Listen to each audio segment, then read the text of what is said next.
घर क्या क्या बोला? ये तुम्हारा हाउस मैनेजमेंट तुमने हाँ, ससुराल में जाके सीखी। हाँ, एक्चुअली मेरी सास जो है वो टैरो कार्ड रीडर है, तो हाँ, तो हमारे घर जो है ना वो 11 बजे से शाम 7 बजे तक क्लाइंट्स होते हैं उनके। तो काउंसलर भी हैं ऑब्वियसली, तो इससे मेरी ज़िंदगी बहुत आसान है। थैंक यू अम्मा फॉर बीइंग अ काउंसलर। क्योंकि वो किसी उनको पता है कि जो इश्यूज पे मेरी बहू बात करेगी वो 10 इश्यूज उनके पास ऑलरेडी आ चुके होंगे। तो वो कभी भी ना मुझे, मैं पहली दफ़ा ही उनके पास गई थी अभी कोई 1 साल पहले, कोरोना के बाद मुझे डिप्रेशन हो गया था।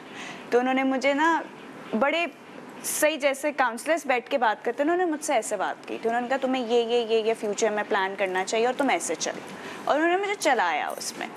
तो मैं अब साल हो गया, मैं बिल्कुल ठीक हूँ दिमागी तौर पे। तो माशाल्लाह। उस लिहाज से इसलिए जब मुझे खालदा ने कहा, मैंने कहा मेरा वो वाला कनेक्शन नहीं है जो लोगों का होता है ना कि डोमेस्टिक इश्यूज बहुत है। लेकिन ये भी तो दिखाना जरूरी है कि तुम्हारी सास एजुकेटेड है, बिल्कुल, और अपने काम में बिजी है। हाँ, तो उस काम के लिहाज से जब मैं उनको देखती हूँ ना, तो वो सुबह 7 बजे उठती हैं, अपनी गार्डनिंग की उन्होंने, उसके बाद उन्होंने अपना खाना वाना बना लिया, क्लाइंट्स आना शुरू हो गए, एक सिस्टम घर का चल रहा है। मतलब जो उनको खाली दिमाग मिला ही नहीं कि वो सोचे बहू देर से क्यों उठी, बहू ने ऐसा क्यों किया। शुरू में अभी 2-2.5 साल ही मैं उनके साथ रही हूँ, तो शुरू में उन्होंने कोशिश की कि मदिया जाओ जाके ग्रोसरी करके ले आओ, क्योंकि क्लाइंट्स आ रहे थे कुछ, तो इस तरह की छोटी छोटी चीज़ें मुझे दे देते कि मैं कुछ कर ही नहीं रही थी। तो मैं जाके ग्रोसरी 2 लोगों की करके, क्योंकि मेरा माइंड अपना सिस्टम दुबई का चल रहा है कि अच्छा इतना सामान लाके और पैसे भी बचा लिए कि भाई मैंने तो बड़ी अच्छी ग्रोसरी की है।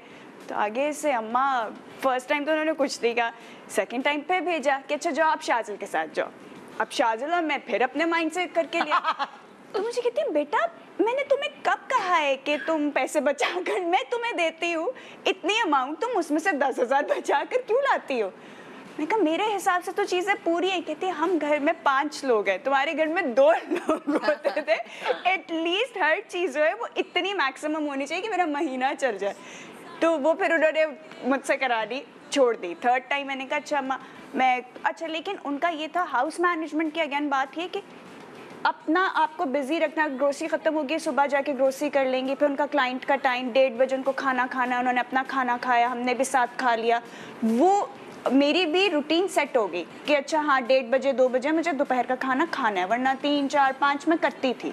अच्छा वो हुआ, उसके बाद उनकी रीडिंग खत्म हुई, शाम की चाय की, हमने साथ टीवी देखा, उसके बाद मैं और शाजिल की, फिर उनकी कोई इंटरफेरेंस नहीं, और वैसे भी पूरा दिन नहीं आप कहाँ जा रहे हैं कहाँ से। तो वो मैनेजमेंट जो है ना वो बड़ी ज़रूरी है औरत की लाइफ में, क्योंकि वो मैंने अपनी सास से ज़रूर सीखी है कि सुबह उठ के अगर कभी मैं ओल्ड एज में गई तो मैं ये चीज़ उनकी मुझे बड़ी पसंद है कि उन्होंने अपना आपको खाली दिमाग नहीं छोड़ा, उन्होंने अपना एक सिस्टम बना के रखा। उन्होंने अभी पिछले साल से पेंटिंग्स भी शुरू कर दी, क्लासेस दी हैं पेंटिंग्स की, बिजी रखा है ना, वेरी नाइस। मतलब एटलीस्ट अपने आप को बिजी तो रखती हैं ना, वो चीज़ मुझे पसंद है। वही अम्मी भी अपने आप को बिजी, जैसे यहाँ पे जैसे तुम लोग बैठे हो ऐसी बहुत सारी और सासें भी आती है ना, आप भी सास हैं। अब सास अगर वर्किंग होती है ना तो उनके पास टाइम ही नहीं है झमेलों में पढ़ने का कि बहू क्या कर रही है, फलाना क्या है।